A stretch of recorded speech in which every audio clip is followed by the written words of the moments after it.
This is the blueprint for my life.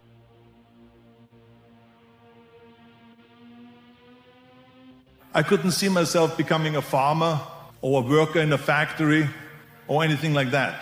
I felt that I was born for something special, for something unique, for something big. You have to be brave. You have to be tough. You have to have the discipline to follow through. Way back when I started training, I visualized what my body should look like to be the best in the world. I was born with an incredible willpower and an enormous positive attitude all my life. I mean, whatever I wanted, I knew I wanted for a reason, because whatever I started, I could see as a finished product. There was never one negative impulse in my last 15 years. Can you imagine you have a doubt that you maybe don't make it? Maybe I will never be a Mr. Universe. That destroys the whole thing. You got to have faith in your vision. And here's the one the judges find most pleasing. Arnold Schwarzenegger of Santa Monica, California. Born 29 years ago in the Austrian Alps, son of a local police chief. He spent his boyhood at skiing, boxing, weightlifting, soccer. A lifetime athlete. His body has put him on the way to becoming a millionaire. My parents wanted me to have a normal life. Schwarzenegger's vision paid off in titles. 5 times Mr. Universe, 6 times Mr. Olympia. You see, if you don't have a vision of where you go, and if you don't have a goal where you go, you drift around and you never end up anywhere.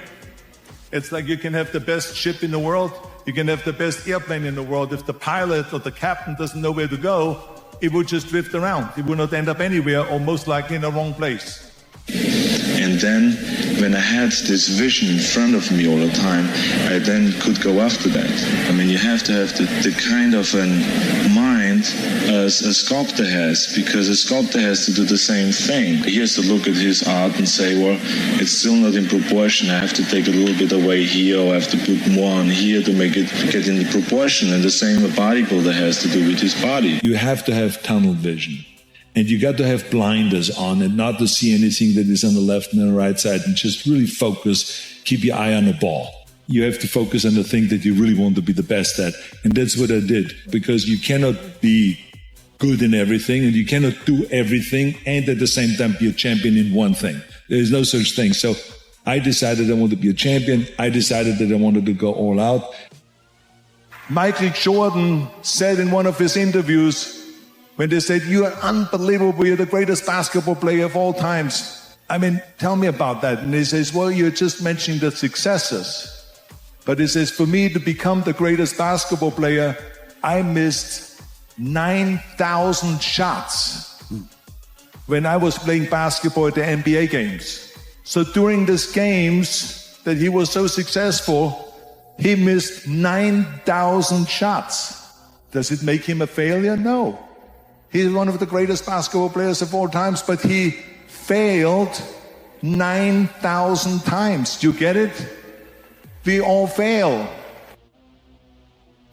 We all have losses. This is okay. And this is why I say don't be worried about losing, because when you're afraid of losing, then you get frozen. It's okay to fail.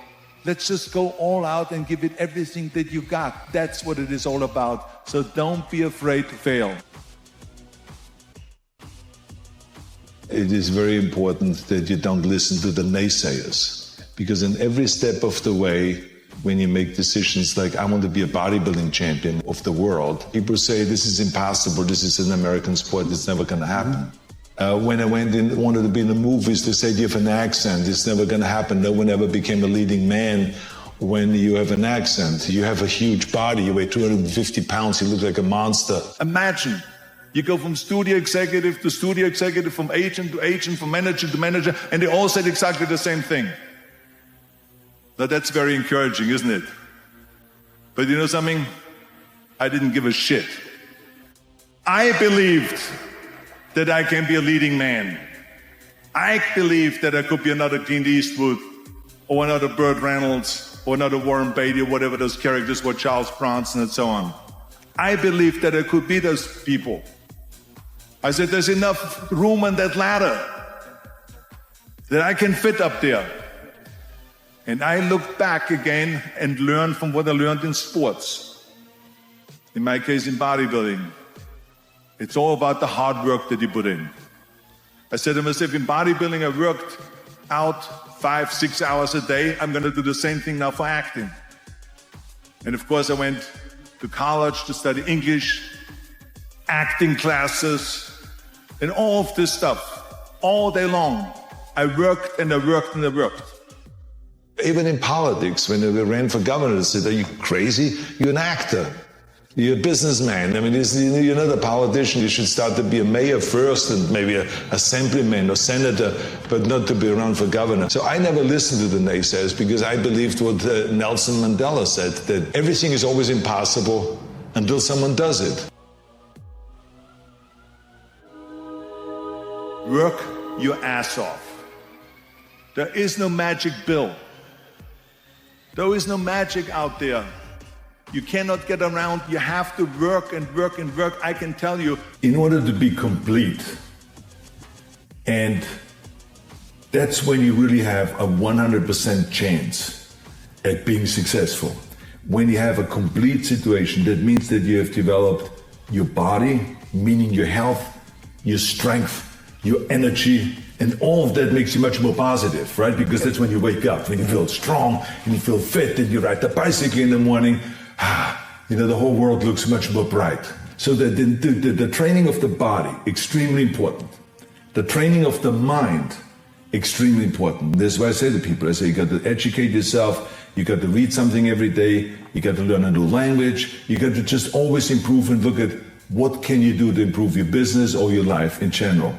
So to develop the mind, and then to develop the spiritual side and the soul, extremely important also. So if we put those three things together, we have total completion. And it's very important to understand that we function better if there is no safety net, because plan B becomes a safety net. It says that if I fail, then I fall and I get picked up and I have something else there that will protect me.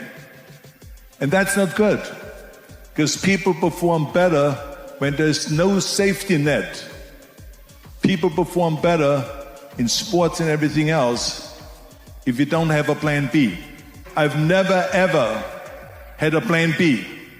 I say I made a full commitment that I'm gonna go and be a bodybuilding champion. I made a full commitment that I'm gonna be in America.